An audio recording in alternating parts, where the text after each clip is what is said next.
오늘은 율법과 약속이란 제목으로 함께 은혜를 나누고자 합니다.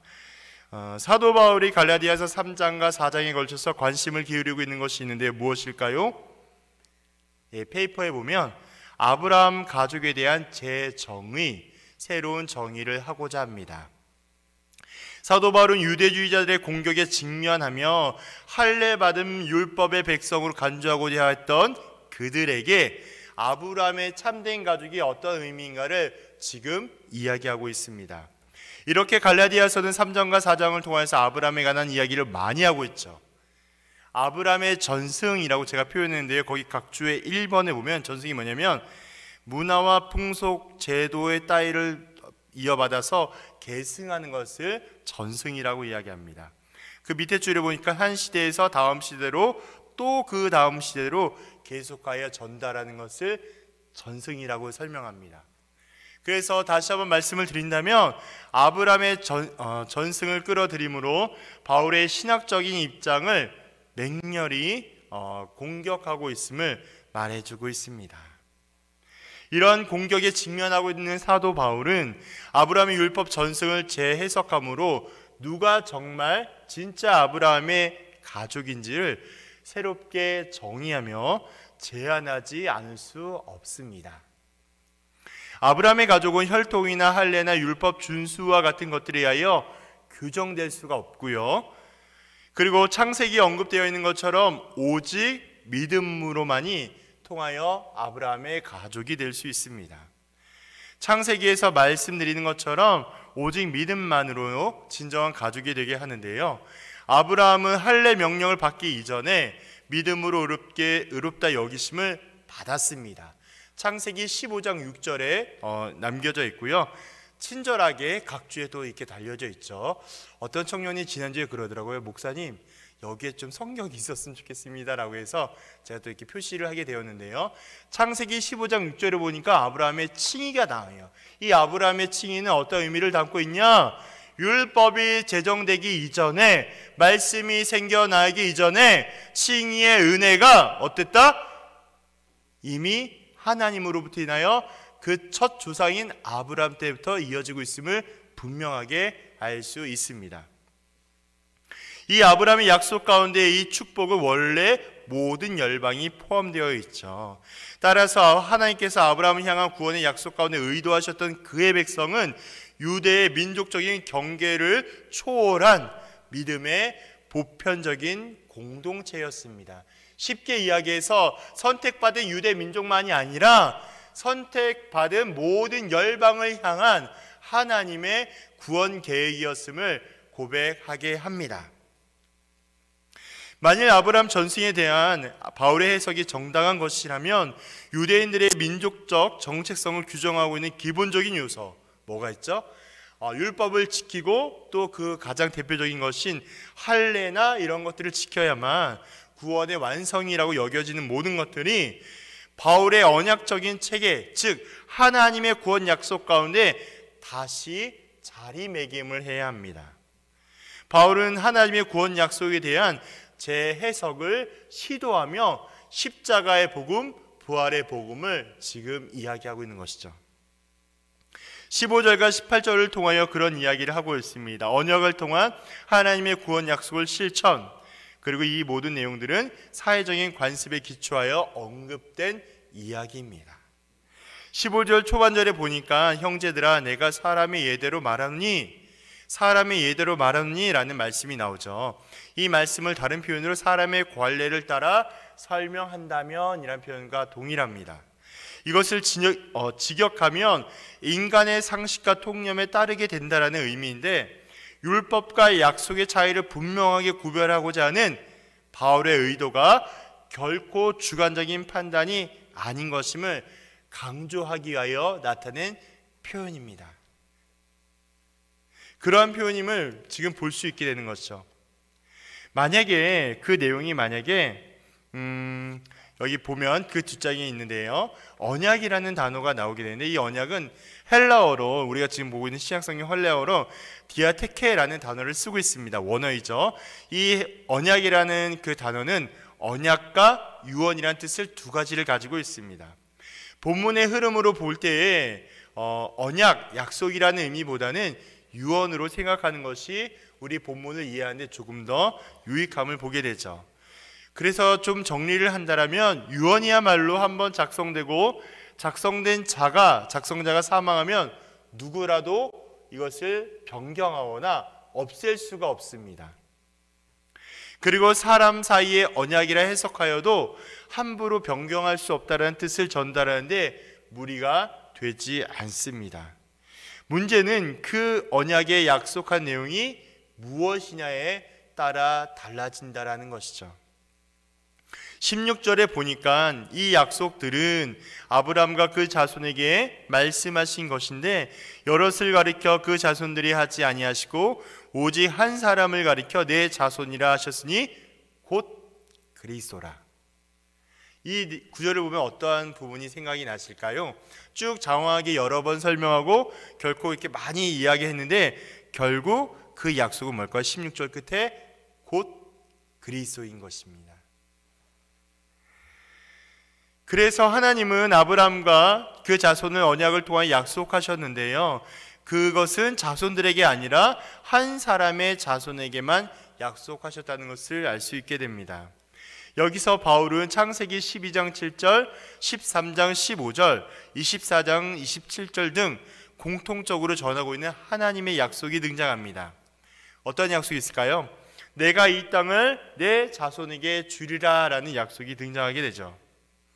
여기서 나오고 있는 이 자손이란 말의 의미는 집합명사로서, 집합명사 어떤 부분이냐면 7번에 보니까 같은 종류의 언어가 여러 모여서 전체를 나타내는 명사라고 설명하고 있습니다. 쉽게 이야기한다면 단수의 의미를 사용해도 좋지만 대표격과 좀 더 이해를 확실히 하기 위해서 사용되고 있는 명사임을 알게 됩니다. 이러한 점을 성경을 잘 알지 못하는 이들에게는 좀 더 이상하게 어렵게 해석되는 경우들이 있죠. 그래서 바울은 이것을 어렵게 설명하는 것처럼 보이게 되지만 똑같은 의미입니다. 이렇게 표현하는 분명한 이유는 뭐냐면 아브라함의 유일한 자손이 누구? 예수 그리스도라는 것을 설명하기 위해서 강조하고 나타나기 위한 것임을 알게 합니다. 이런 점으로 볼 때 성경을 읽고 이해하는 것이 참으로 쉽지는 않습니다. 그러나 성경을 가만히 생각하고 다시 한번 천천히 읽어가다 보면 결국 성령, 우리 안에 계신 성령님을 통하여 깨달아지게 되고 또 생각나는 부분이 있게 되죠. 그것이 바로 우리가 방금 전에 읽었던 것처럼 16절에 읽을 때 그 약속에 대한 부분이 곧 그리스도라고 우리가 결론을 내릴 수 있는 것처럼 그런 의미와 똑같다라고 생각하시면 되겠습니다. 여기에도 바울은 예수께서 아브라함의 스토리의 완성이라는 종말론적인 확신을 해석을 기준으로 삼고 거기부터 아브라함의 이야기를 접근하고 있습니다. 아브라함에게 약속한 모든 복이 예수에게 주어진 종말의 현실을 보고서야 하나님이 주신 약속의 비밀을 알게 되었습니다. 그것이 17절에 나와 있는 내용이에요. 내가 이것을 말하노니. 그 말하는 내용도 역시 언약 혹은 약속을 설명하고 있는 내용인 것이죠. 그래서 그 내용을 바라보게 되니까 17절은 정해진 것은 다시 변경할 수 없다라고 이야기합니다. 그리고 18절을 보니까 이 사실을 확인하고 있습니다. 아브라함과 자손에게 주시는 것, 유업은 하나님의 약속에 의하여 주시는 거예요. 유업, 기업 이런 단어들이 등장하게 되죠. 쉽게 이야기해서 구원의 은혜 혹은 구원이라고 생각하셔도 무방합니다. 그래서 그렇게 이해하게 될 때에 하나님께서 예수 그리스도를 통하여 우리에게 약속하여 주셨고 그것을 은혜와 선물로 주셨다는 사실을 기억하시면 됩니다. 그러한 내용들을 자꾸 설명하고자 여러 가지 표현과 단어를 등장하면서 강조하고 부각하고 있는 것이 바로 오늘의 본문인 것이죠. 그래서 여기 내용에 보면 19에서 29절에 바라보게 되니까 바울은 율법의 준수가 더 이상 하나님의 백성의 기준이 아니라면 하나님께서 처음부터 왜 율법을 주셨는가에 대한 의문을 제기하게 됩니다.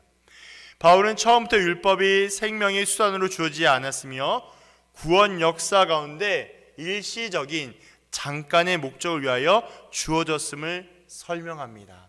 제가 지난 시간에도 이야기했던 것처럼 율법 자체가 악하거나 부정적이거나 나쁜 것을 의미하지 않습니다.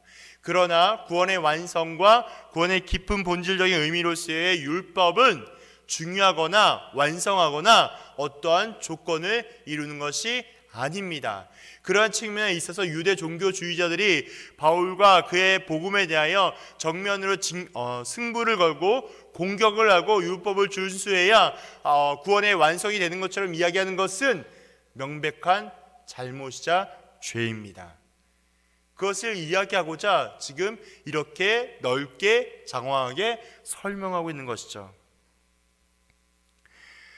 그래서 아브라함의 자손에게 약속된 생명과 의로움의 유업은, 즉 구원은 예수를 통하여 예수의 연합을 통해 차별 없이 주어진다라는 복음의 핵심을 선포하고 있습니다. 그래서 우리가 그런 내용들을 통해서 19에서 22절을 좀 더 세분화하여 좀 이야기를 해보고자 하는데요. 하나님께서 율법을 주신 목적이 있어요. 그 이유가 있습니다. 첫 번째는 뭐냐면 바울은 율법이 어떠한 특별한 목적을 위하여, 즉 범법함 때문에 더해졌다라고 소개하고 있습니다. 그것이 19절에 나와 있는 내용인 것이죠. 범법함 때문이라고 하는 것은 범죄하였다는 것을 알도록 혹은 범죄함에서 돌이키도록 이라는 율법의 일반적인 기능을 가지고 있습니다. 바울은 로마서 5장 20절에도 그렇게 말하고 있죠. 8번인데요. 각주 율법이 들어온 것은 범죄를 더하게 하려 함이라. 그러나 죄가 더한 곳에는 무엇이 은혜가 더욱 넘쳐났니? 라고 나와 있습니다. 여기에 나와 있는 말씀처럼 지금 범죄했던 것을 알도록, 범죄에서 돌이키게 하도록 율법의 일반적인 기능을 소개하고 있죠. 아마도 예수의 속죄, 죄사함으로 인하여서 우리를 인도하여 주시는 율법의 기능을 강조하고 있습니다. 즉 속죄함은, 죄사함은 유대인이든 이방인이든 율법 아래 있는 자들을 오히려 그 범법함의 증가로 인하여 예수만 의지하게 만드는, 예수만 의지하게 하는 죄인이란 사실을 깨닫게 합니다. 물론 이것은 바울이 회심한 이후에 예수의 십자가 죽음을 통하여 비로소 발견된 율법의 기능이라는 거예요. 두 번째 의미는 율법을 주신 목적과 이유가 있는데요. 율법은 천사를 통해 중보자인 모세의 손으로 주신 것입니다. 그것이 19절에 나와 있는 것입니다. 천사를 통하여 한 중보자의 손으로 베푸신 것인데 라고 나와 있죠. 거기에 나와 있는 말씀처럼 율법이 주어지는 과정을 바라보게 되면 천사들이 개입되어 있다는 사실을 보게 합니다. 그것이 사도행전 7장 53절과 히브리서 2장 2절에 등장하고 있는 내용인 것이죠. 하나님의 아들 예수 그리스도가 아닌 천사들을 통하여 율법이 주어졌다는 것은 율법이 가지는 무엇이요? 한계를 드러나게 돼요. 이게 왜 중요할까요? 유대 율법주의자들이 그토록 끊임없이 바울의 일행의 복음에 대하여 정면으로 공격하고 그것을 이야기하는 그 중심에는 율법이 영원하고 율법이 완전하고 율법을 준수하는 게 중요하다라는 것을, 아니다, 율법이 영원하거나 율법이 완전하는 것이 아니라 율법은 한계가 있는 것임을 강조하는 거예요. 그렇게 이해하시면 율법도 중요하고 율법에 대한 복음의 능력이, 복음의 비밀함이 얼마나 큰 능력을 가지고 있는 것을 조금 더 분명하게 알게 됩니다. 그 다음에 세 번째 보니까요, 율법을 약속하신 자손이 오시기까지만 허락이 되었고 이것이 율법의 제한을 두고 있는 것을 보게 합니다. 그 다음에 네 번째는 하나님의 구원 계획 가운데 처음부터 율법의 생명을 주기 위함이 아님을 설명하고 있죠. 그것이 21절에 되어 있는 내용이에요. 그러면 율법이 하나님의 약속들과 반대되는 것이냐? 결코 그럴 수 없느니라. 만일 능히 살게 하는 율법을 주셨더라면 의가, 구원이 반드시 율법으로 말미암으시라 라고 말씀이 되어 있습니다. 쉽게 이해해서 만약 율법이 그렇게 중요하고 율법이 완성이 되는 것이라면 바로 구원은 그 율법으로 인하여 완성되었을 것이다 라고 반대적으로 설명하고 있는 내용인 것이죠. 그래서 지금 이렇게 말하고 있는 것은 바로 율법의 제한적인 요소를 설명하고 있는 것입니다. 네 번째를 보게 되니까 지금 방금 이야기했던 것처럼 하나님의 구원 계획 가운데 처음부터 율법은 생명을 주기 위함이 아니고, 그리고 하나님의 생명과 의로움을 율법을 통하여 주고 있음을 보게 합니다. 율법은 생명과 의로움을 주기 위하여 복음과 경쟁하지 않습니다. 이런 점에서 율법은 하나님의 구원 약속을 반대하지도 않아요. 오히려 율법은 예수께서 하나님의 구원 역사를, 구원 약속을 완성하도록 돕는 역할을 합니다. 쉽게 이야기해서 율법과 복음이 있다면 서로 반대되는 개념이 아니라 이 복음의 구원의 완성의 능력을 율법이 무엇한다? 도와주고 있다라고 생각하시면 되겠습니다. 그리고 다섯 번째 보니까 하나님은 예수를 믿는 자에게 약속의 구원을 주시기로 22절에 되어 있는데요. 그리고 그 성경의 말씀은 모든 과정은 죄 아래 두고 있음을 선언하고 있습니다. 사실 여기서 성경이라는 단어를 어떻게 이해하고 적용하는 것에 대하여 학자들마다 다르고 있지만, 중요한 사실은 율법과 비슷한 의미로 예상할 수 있습니다. 이러한 해석은 율법이 결과적으로 오히려 범법함을 증가시켰다라는 해석을 보충해 주기도 합니다. 그럼 우리가 좀 이제 궁금함들이 생기게 되죠. 20절의 의미가 좀 그런데요. 그 중보자는 한 편만 위한 자가 아니나 하나님은 한 분이시냐라는 되어 있는 부분이 있죠. 개역 개정의 번역대로 중재자는 한 편만을 위한 것이 아니라는 번역이 다수에 의한 의견인 것입니다. 중재자인 모세가 천사들과 이스라엘의 백성의 사이에 중재하였다는 것으로서 우리가 생각해 볼 것은 그 밑에 아랫줄에 있는데요. 바울이 반복적으로 확인한 것이 두 가지가 있습니다. 율법은 예수를 통해서가 아닌 천사를 통하여 주었다라는 율법의 제한적과 한계점이 드러나는 것이고, 두 번째는 율법은 모든 민족이 아니라 이스라엘에게 주었다는 사실로 알게 합니다. 이것도 율법의 제한적인 의미를 두고 있는 것이죠. 그러나 하나님은 한 분이시다라는 것은 하나님은 유대인을 위한 하나님이 아니라, 유대인만을 위한 하나님이 아니라 모든 민족의 하나님이라는 사실을 강조하고 있습니다. 그래서 모든 민족을 위한 복음은 다른 방법으로 주실 것을 암시하고 있는 거예요. 이게 중요한 거예요. 거기 11번에 강조해 보니까 다른 방법이 무엇이냐면 예수 그리스도의 거룩한 십자가 죽음과 영광스러운 영혼과 육체의 부활을 의미합니다. 그래서 사도 바울이 끊임없이 넓게 설명하고 여러 번 설명하고 계속 반복하게 설명하고 있는 이유는 뭐냐면 바로 이 다른 방법을 더 확실하고 분명하게 설명하기 위해서. 들어봐, 갈라디아 지역 교인들아, 들어봐. 너희들이 여러 혼란스러운 유대 종교 지도자들에게 들었던 그 많은 내용들이 뭔가 부정적이거나 잘못된 것이 아니라 이러한 제한적인 의미가 있고 이런 내용들이 있지만, 사실은 복음의 완전한 비밀, 뜻, 바로 십자가의 죽음과 부활의 소망함으로 완성되는 구원의 능력이 있기 때문에 여기에 매여 있는 것이 아니라 복음에 다시 돌아올 수 있도록 이야기하기 위함인 것이죠. 그래서 23절과 25절 보니까 율법을 다시 한번 정의 내리는 것을 보게 합니다. 우리를 예수님께 인도하는 것이 무엇일까요? 율법이라는 거예요. 거기에 보니까 23절은 19절과 22절을 반복하게 하는데요. 율법 아래 매인 바 되고 갇혀 있었던 이라는 구절들이 등장하게 됩니다. 시기는 구원 역사 가운데 하나님의 백성의 아래에 있었던 그러한 담의 세계 이후의 관점에서 표현되고 있는 것인데요. 23절에 추가되고 있는 결정적인 표현은 바로 계시될 믿음의 때, 즉 바울이 23절에 믿음이 오기 전으로 시작하여 믿음의 계시가 될 때까지를 표현하고 있습니다. 이것은 믿음이 어떠한 인물이나 사건을 주는 듯한 인상을 보여주게 하는데요.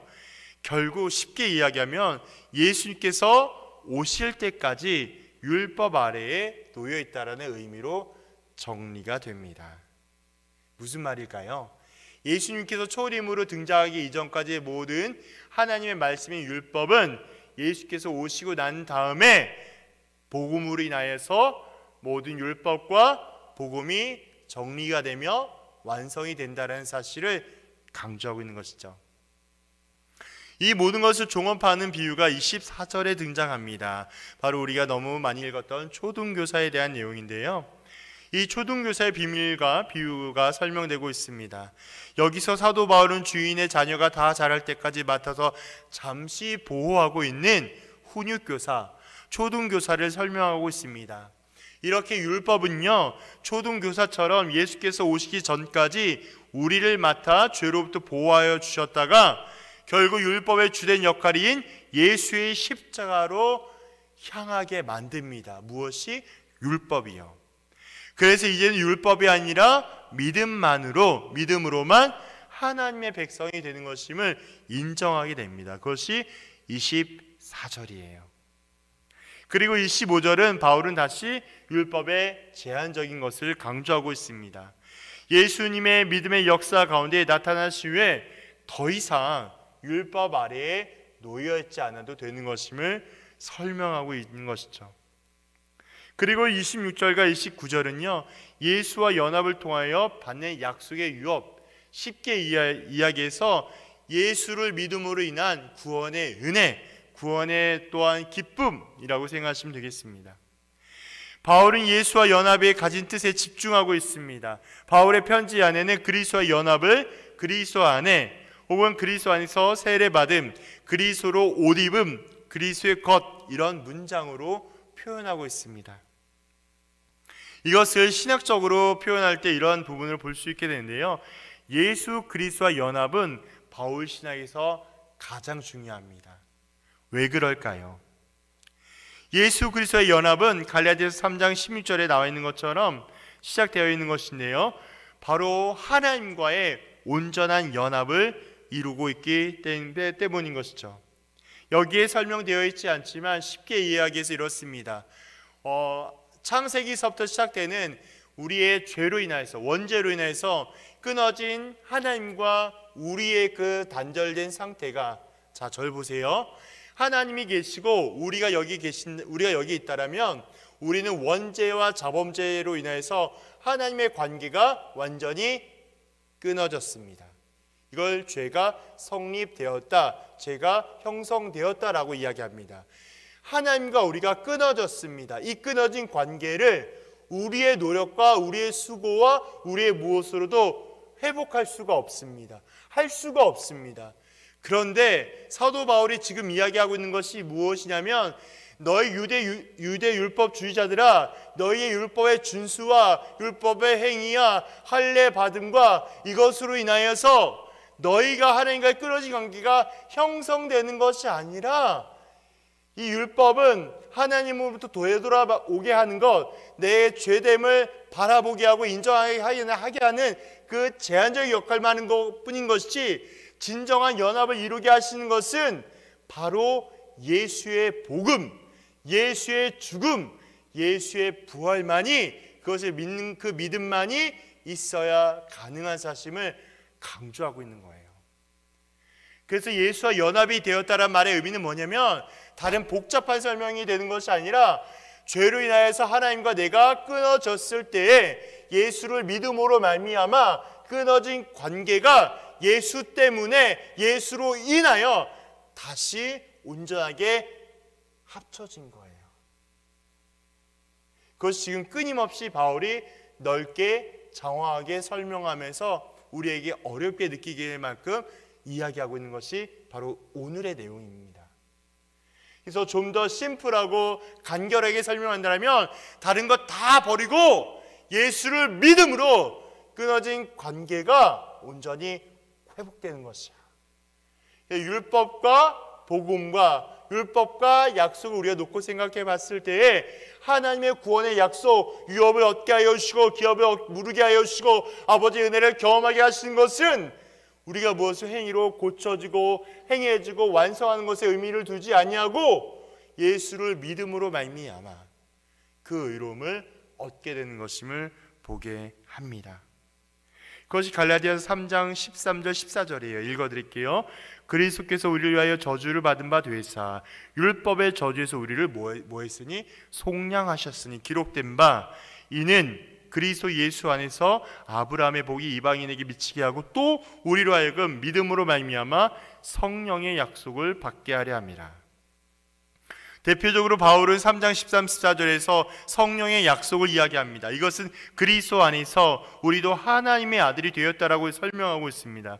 이제 그리스도와 연합한 자는 그리스도의 생명과 예수께서 사신 삶으로 살아가야 하는 것이죠. 이것을 우리가 예수를 믿는 자로서의 삶의 방향과 목적과 방향성을 설명하고 있습니다. 다시 이야기한다면 예수님을 나의 구원자로 고백하는 모든 사람들에게는 이러한 방향성과 모습과 목적이 있음을 지금 제안하고 있는 것이죠. 그래서 27절에 보니까 그리스도 안으로 세례를 받는다라는 표현이 있는데요, 이것은 그리스도의 연합을 나타내고 있는 표현입니다. 자신의 죄를 철저히 인정하게 하고 하나님과 모든 사람들 앞에서 죄인임을 선언하며 하나님과 온전한 연합을 기억하게 되는 것이죠. 그래서 우리 지금 진행하고 있잖아요.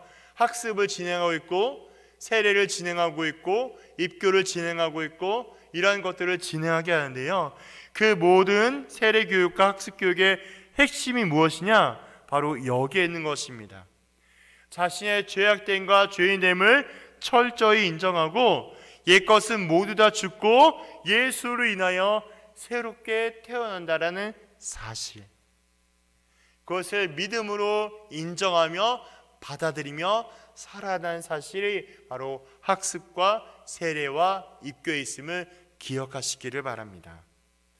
이런 자들에게 그리스도로 옷 입었다라는 표현은 어떠한 사람의 특징과 성격과 생각을 따라하여 그 사람처럼 되다라는 말의 의미를 두고 있습니다. 그러면 예수와 연합한 자들은 이제 예수의 성품, 예수의 생각, 예수의 행동을 본받아 살아가는 성도와 신자로 구체적인 삶의 적용과 결단의 내용을 담고 있습니다. 예수와 연합하여 성령을 따라 살아가는 것이야말로 하나님의 자녀로 된 것을 의미하며 또한 주장하고 있습니다. 예수와 연합은 인종과 신분과 성별의 차이를 두지 않고 동일하게 적용되며 말하고 있는 복음의 진리인 것이죠. 그래서 29절은 이것을 확인하고 있습니다. 너희가 그리스도의 것이면 아브라함의 자손이요 약속대로 유업을 이을 자다라고 지금 이야기하고 있는 것이죠.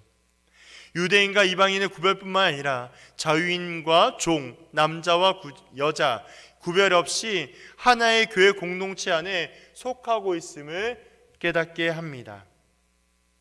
그러므로 이 그리스도의 것이라는 것, 바로 구원의 은혜를 얻게 한다라는 것은 우리 선택받는 유대인들 것만이 아니라 바로 이방인들까지 하나님의 구원계에 있는 모든 자들에게 적용할 수 있는 그러한 은혜임을 보게 하죠. 그래서 오늘 본문 중심으로 하나님은 누구인지, 예수님은 누구인지를 설명하게 될 때 이렇게 정리해 보았습니다. 예수님은 율법의 한계를 뛰어넘는 진정한 하나님이십니다. 예수님은 율법의 한계를 뛰어넘는 진정한 하나님이십니다. 실체와 그림자가 있습니다. 우리 청년 여러분들 한번 상상해 봅시다. 저라는 사람의 실체가 있고요, 햇빛과 조명을 비추게 되면 저를 향한 그림자가 보이게 되겠죠. 실체와 그림자가 있습니다. 그림자는 실체의 존재를 입증하는 역할까지만이에요. 다시 이야기하면 그림자가 실체를 대신할 수 없어요. 그림자는 그림자의 역할까지만 할 수밖에 없습니다. 더는 그림자가 실체를 대신할 수가 없어요. 실체가 온 이상 그림자는 그 역할을 끝나며 실체의 자리를 내어주어야 합니다. 진정한 역할, 진정한 기능, 진정한 능력은 바로 실체에 있기 때문인 것이죠. 그림자가 실체를 따라갈 수가 없죠. 갈라디아 지역 교회는 그 성도는 복음을 듣고 참된 자유와 실체를 누리고 있음에도 다시 그림자를 붙잡고자 하는 어리석음에 빠져 있습니다. 그래서 율법을 주신 이유는, 첫 번째 율법을 주신 이유는 다른 화려하고 거창한 설명이 필요하지 않습니다. 율법을 주시면 바로 인간의 철저히 하나님 앞에 연약하고 부족한 죄인임을 인정 고백하는 것과 절대적으로 구원자 되신 예수님께서 필요한 것임을 깨닫게 하는 것입니다. 오직 예수님만이 구원의 유일한 방법이며 예수께 있을 때 참된 구원을 얻을 수 있습니다. 그리고 율법의 한계는 율법은 실체이신 예수께서 오실 때까지만 부여가 됩니다. 예수님께서 율법의 완성이요 그 자체가 되시기 때문인 것이죠. 율법은 예수님께 비하면 초등교사에 불과하다는 사실을 늘 기억해야 합니다.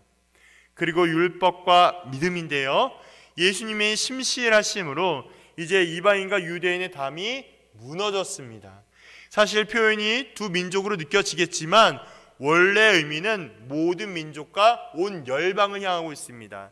우리가 끊임없이 성경적인 의미로서 유대인과 이방인 이렇게 서로 이렇게 나누게 되지만 실상적으로는 온 열방과 모든 민족으로 향해 생각할 수 있게 되는 것이죠.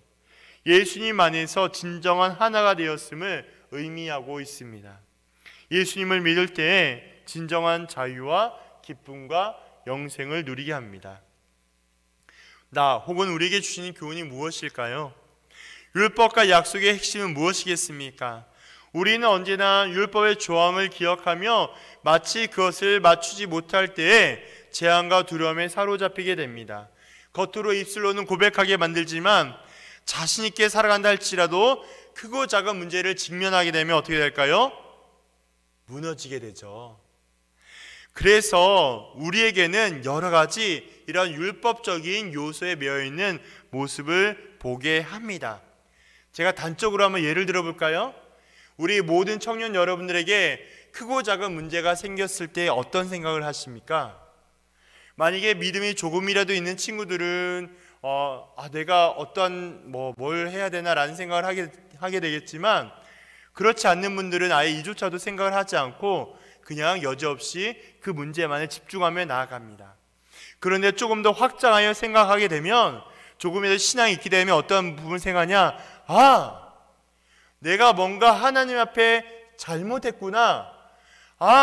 내가 그동안 내 삶에 뭔가 문제가 있어서 내게 이러한 징벌과 형벌을 내리구나 라는 생각을 하게 합니다. 제가 왜 이런 얘기할까요? 우리의 많고 크고 어려운 신앙과 문제와 여러 가지를 직면하게 될 때에 우리의 신앙의 생활은요, 인과론적이 아니라는 거예요. 원인이 있으면 결과가 있고 내 잘못의 행동이 있으면 내 결과가 있다는 것이 아니라는 거예요. 우리의 신앙의 핵심은 어디에 있냐면 하나님의 계획과 섭리와 완성에 있음을 기억하시기를 바랍니다. 그럼 질문이 생겨요. 목사님, 어렵고 크고 작은 문제를 만나게 되는데요, 이거 어떻게 해석을 해야 될까요? 라고 하는 분들이 계세요. 네, 좋은 질문입니다. 그럴 때 어떻게 해야 되냐? 제가 늘 똑같은 답을 드려요. 문제를 만나게 될 때마다, 크고 작은 문제를 만나게 될 때마다 문제에 집중하지 말고 문제보다 크신 하나님을 인정하고 하나님께 돌아가십시오. 상상해 보세요. 우주 만물을 다스려 주시고 운행하시고 만드신 하나님의 능력과 지혜와 또한 지식이 더 클까요? 아니면 우리의 어떠함으로도 할 수 있는 우리의 모든 것이 크겠습니까? 어떤 것이 더 낫겠습니까? 우리가 지금 생각할 것은 다른 것에 두지 아니하고 하나님의 생각과 하나님의 계획과 하나님의 뜻 안에 우리의 삶이 있음을 인정해야 합니다. 이걸 다른 표현으로 무엇이라 이야기하냐면 바로 하나님의 주인 되신 권한을 인정한다라는 거예요. 조금 방향을 달리 해보겠습니다. 요즘에도 여전히 똑같이 작용되고 있지만 우리는 코로나 시대에 살아가고 있습니다. 위드 코로나든 어떤 코로나에 살고 있는데요, 두 가지만 좀 말씀을 드리고 싶어요. 하나는 코로나는 영원하지 못합니다. 그러므로 영원하신 하나님만을 기억하세요. 청년부를 신방할 때마다 안타까운 모습을 바라보게 되는데 무엇이냐면, 목사님, 이것 때문에 못 가겠어요. 이 어려운 문제 때문에 예배당에 들어가기 너무나 어려워라는 얘기를 종종 들어요. 많이 들어요. 그런데 기억하세요. 기독교 역사에서도 마찬가지고 우리가 흔히 느끼는 것도 마찬가지지만 코로나보다 더 위대하신, 코로나를 완전히 능하게 하실 하나님이 계신다는 사실을 인정하시기를 바랍니다. 코로나에 대하여 지혜롭고 온유하며 신속한 자세가 필요합니다. 그래서 우리의 자세의 모습을 통하여서 많은 이들에게 우리가 선한 영향력이 되어야 합니다. 그리고 영원하신 하나님을 기억하게 한다면 그 영원하신 하나님을 잊지 않고 기대하기를 소망합니다. 두 번째는요, 무엇이냐면 약속을 받은 자로서 참된 자유를 누리세요. 하나님의 약속을 받은 자로서 참된 자유를 누리십시오. 하나님께서는 예수 그리스도를 통해 우리에게 구원의 자유를 허락하여 주셨습니다. 신방을 하다 보면 이런 부분들을 또 많이 느끼게 돼요. 목사님, 제가 이걸 선택하게 되면요, 뭔가 좀 일이 잘못될 것 같고, 혹은 제 삶이 완전히 망가질 것 같고 너무 두려워요 라고 얘기하는 친구들도 종종 있습니다. 그런데 중요한 사실은 뭐냐면, 기억하세요. 하나님 우리에게 무엇을 주셨어요? 자유의지를 주셨어요. 이게 무슨 말이에요? 선택할 수 있게 하셨단 말이에요. 하나님은 인격적인 분이세요. 그래서 우리에게 너 무조건 이거 해! 이게 아니라 하나님의 큰 구원의 계획 안에, 그 울타리 안에서 우리가 하나님 안에서 자유할 수 있게끔 허락하여 주셨습니다. 그래서 우리가 어떤 길을 간다 할지라도 두려워하지 마시고 삼위일체 우리 하나님께서 우리를 붙잡아 주신다는 사실을 기억하시기를 바라요. 이걸 무엇이라 얘기하냐면 성도의 견인이라 이야기해요. 우리가 이 길로 가면 내가 뭔가 망할 것 같고 주를 것 같고, 아니에요. 내가 뭔가 좀만 잘못하면 이거 하나님의 뜻이 아닌가 하고 망설이는 친구들 있어요. 이해는 합니다. 그런데 중요한 사실이 뭐냐면, 하나님은 누구보다 우리를 사랑하여 주시고 인격적으로 안아주시고 품어주세요. 우리가 잘못된 길로 가면 어떻게 하실까요? 하나님이 우리를 잡아주세요. 그 잡아주실 때 기억하세요. 좋은 일로 좋은 방법으로 하시는 경우도 있겠지만, 때로는 하나님께서 그 잡아주실 때 깨닫게 하기 위하여, 훈련시키기 위하여 때로는 어려움과 힘겨움을 줄 수도 있어요. 그러나 또 기억하십시오. 그것이 나를 향하여서 너 죽어라, 사망이다, 너 멸망당해라, 이게 아니라 하나님의 높고 위대하신 그 사랑을 더욱더 명확하고 분명하게 깨닫기 위해서 네가 어떠한 길을 간다 할지라도 너와 함께하고, 네가 무엇을 바라본다 할지라도 너를 포기하지 않으며 끝까지 붙잡아 주시는 하나님의 은혜의 사랑이 우리를 견고하게 합니다. 왜 그럴까요? 십자가의 구원의 은혜가 거기에서 또 완성되며 성령의 보증하신 그 구원의 약속이 우리가 죽어서 부활하여 영화의 단계에 이르기까지 삼위일체 우리 하나님께서 붙잡아 주시기 때문입니다. 그러므로 진리 안에서 참된 자유를 누리시기를 그리스도의 이름으로 부탁드립니다. 무엇을 해서 내가 뭔가 어려워질까? 내가 뭔가 낙심하고 실패할까? 때로는 사람들이 바라봤을 때 내가 뭔가 위축될까? 그런 것이 중요한 것이 아니라, 하나님, 내가 이 길을 선택하게 될 때, 내가 이것을 결정하게 될 때 나는 할 수 없고 나는 할 수 없지만 하나님의 놀라운 은혜의 섭리로 나를 붙잡아 주시고 인도하실 것을 기대합니다. 하나님, 그 길로 걸어갈 수 있도록 인도하여 주옵소서. 선포하며 믿음으로 그 길을 성실히 나아갈 때에 하나님께서 우리 모두를 끝까지 붙잡아 주십니다. 그 믿음과 그 사랑으로 넉넉히 승리하며 살아가는 우리 청년부가 되기를 간절히 소망합니다.